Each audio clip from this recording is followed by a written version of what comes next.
We'll start off the afternoon sessions with Cam Ball from Arkansas. He's a native of this area. His house is maybe 20 minutes from here, so he's back in his home area. How does it feel to be back home representing Arkansas? Oh, man, I'm blessed, First of all, I want to give all the glory to God, man, and rest in peace to my father, the one and only Iceman. Passed away about a month ago, and he told me how he doesn't care how he gets here, whether he be pushed in a wheelchair or drugged here. He just wants to be here, and I know God called him home, and he's not here in the flesh anymore, but I have him right here on my chest. So whenever anybody talks to me, they'll see him. What are your favorite memories of your father? Just him being my coach in general, all the life lessons he taught me. My father was more so like my best friend. I didn't really look at it like a father-son relationship. So just out in the backyard, barbecues, shooting basketball, playing horse with him, pickup games, and all the life lessons, man. I was blessed to have 22 years of a great father figure in my life. That's wonderful. Okay, we'll open it up to questions. We'll start over here on the left-hand side. Dan Peck, ESPN 106.7 in Auburn. What can you say about playing for Coach Pittman? And it seems like as a guy on the line of scrimmage, you might be his kind of guy.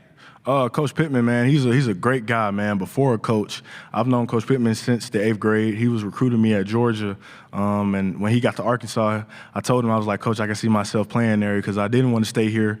I wanted to go out and experience life on my own, and Coach Pittman, he blessed me with the opportunity to be a Razorback. So I'm forever grateful for him, and he's a hard-nosed coach, man, but he's gonna love on you the same amount he gets on you. So Coach Pittman is a great guy. Go on the right side in the back row. Now going into your 4th season at Arkansas, how do you prepare for games in the tunnel before you take the field? Man, my main thing is, first of all, give all the glory and honor to Jesus Christ. Make sure I talk to him, pray, just remember my notes, my plays, and just take it one play at a time and one game at a time. I just prepare for every single game as if it was the game for last week. It really doesn't matter who the opponent is or anything. Just take it one play at a time. Go back on the left-hand side. What can you say about the way Talon won over the team in the locker room last year, and what's different now that he's in his 2nd year with the team? Talon, man, he's just a great God-fearing man, even better person rather than player. We follow Talon however he wants to lead. We believe whatever Talon says, and he's more of a doer than a talker, Talon has become more vocal than he was last year, and his play just really talks for himself. And I'm excited to see what he can do year 2 under Bobby Petrino. Go to the right-hand side here. Last season, you started all 13 games and registered a career-high 47 tackles. Mm-hmm. What have you done during the offseason to almost replicate or beat that success that you had? So last season, I mainly did all that with like a little arm. I had an arm injury. I'm coming off of surgery, but I'm healthy, I'm cleared, I'm ready, I'm eager, and I'm hungry to go. Man, really, I'm just preparing as if I did last year, I know this is my last year, and I got to give it my all, and it's a little more motivation now with my father, so it's really not much to be said other than I'm doing this for him. And I'm excited, man, and I'm ready. I'm getting goosebumps talking to you about it now. Left-hand side. You mentioned Coach Pittman being a hard-nosed guy. Would you describe Talon the same way? And what does it mean as a line of scrimmage player to see your quarterback mix it up and make some physical hits himself? Man, Talon is an outgoing guy. Talon has his spurts, of where he can get on guys and get on his offensive line and get on players. But more so, Talon be chilling, to be honest, man. He stays to himself, and he's just an all-around good, cool, calm, and collective guy. And if you get on his bad side, that's one thing else now. But Talon he's a great player, great person. Right side in the back. Arkansas is projected to have the 4th hardest schedule in the entire country. And how are your fellow teammates, coaches, how are they preparing for what was a difficult schedule last year and now having many of those games flipped to road games? How are y'all preparing for that? Man, this is my 5th year, and I can't say throughout all my time of being in Arkansas, we had to be like top 5 of having the toughest schedules. So, man, to be honest, and it's a little motivation too at the same time, but we just practice, and practice. You know, just we try to make our practices hard so the game can be easy, and we just take every game at a time. Whether we're playing the number one team or a non ranked team, it doesn't matter. We're just gonna take it and use it how we do. Left side. Cam, you're up there representing the front seven. What can you say about the rest of the guys in that unit and anybody that maybe could break through with the work they've put in? Oh, yeah, man. I'm excited about our defensive line room this year. We lost key guys last year, Landon Jackson, off to do big things, and Eric Gregory, Kiwi Rose, Anton Junkaj. But we got a lot of guys out the portal that I'm really, pumped about, whether it be Justice Boone, David Oki, Ken Talley, Philip Lee. And we also have a bunch of young, hungry guys that's ready and waited their turn. And I'm excited, man. We have a great coach, Coach Deke Adams.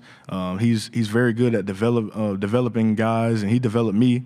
And we also have a great addition now with Coach Wilson, and also have Coach Hop as well. So it's going to be a great year, man. And, I know we have a lot of naysayers and haters and stuff of that nature, but we're just going to take it one practice at a time, one play at a time.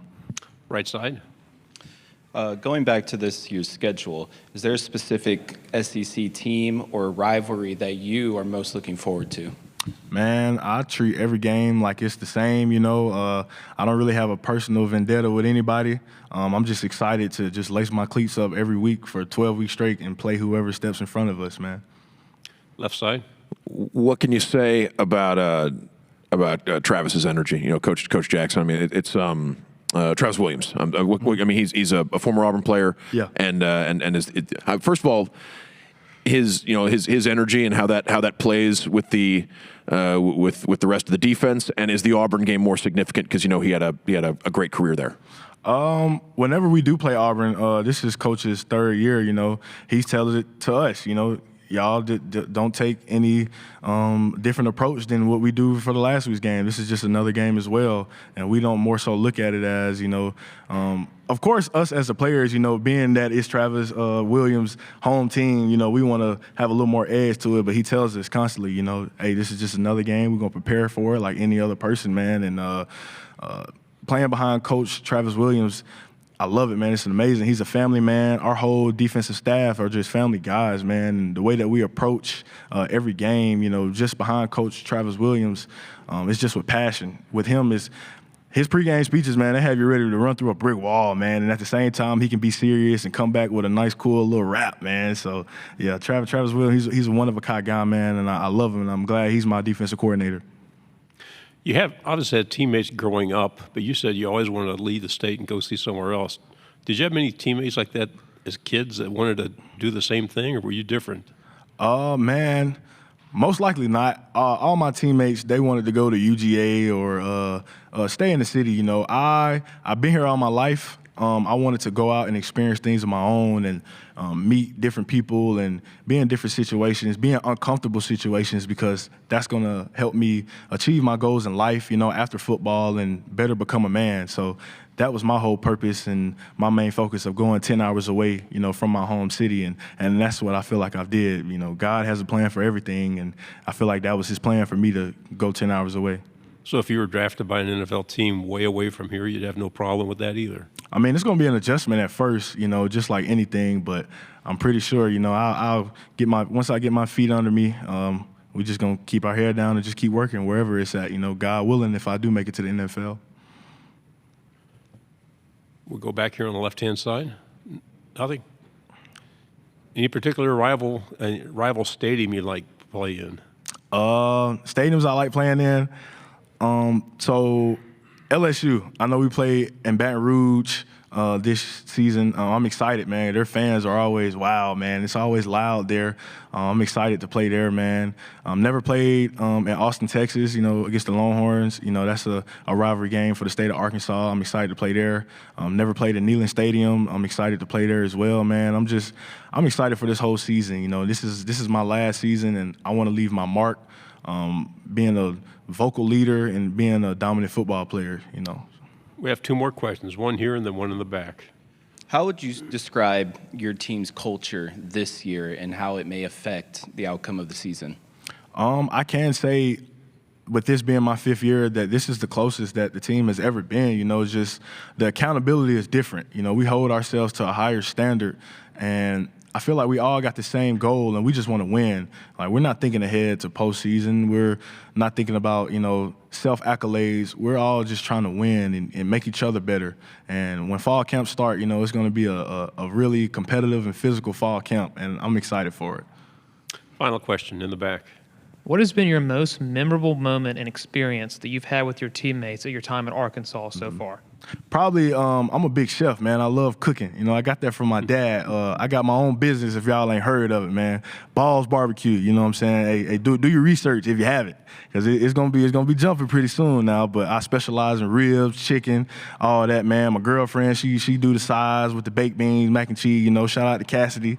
But that's probably one of my biggest experiences, and just having my teammates over and selling plates, you know, to my teammates and people in Fayetteville in general.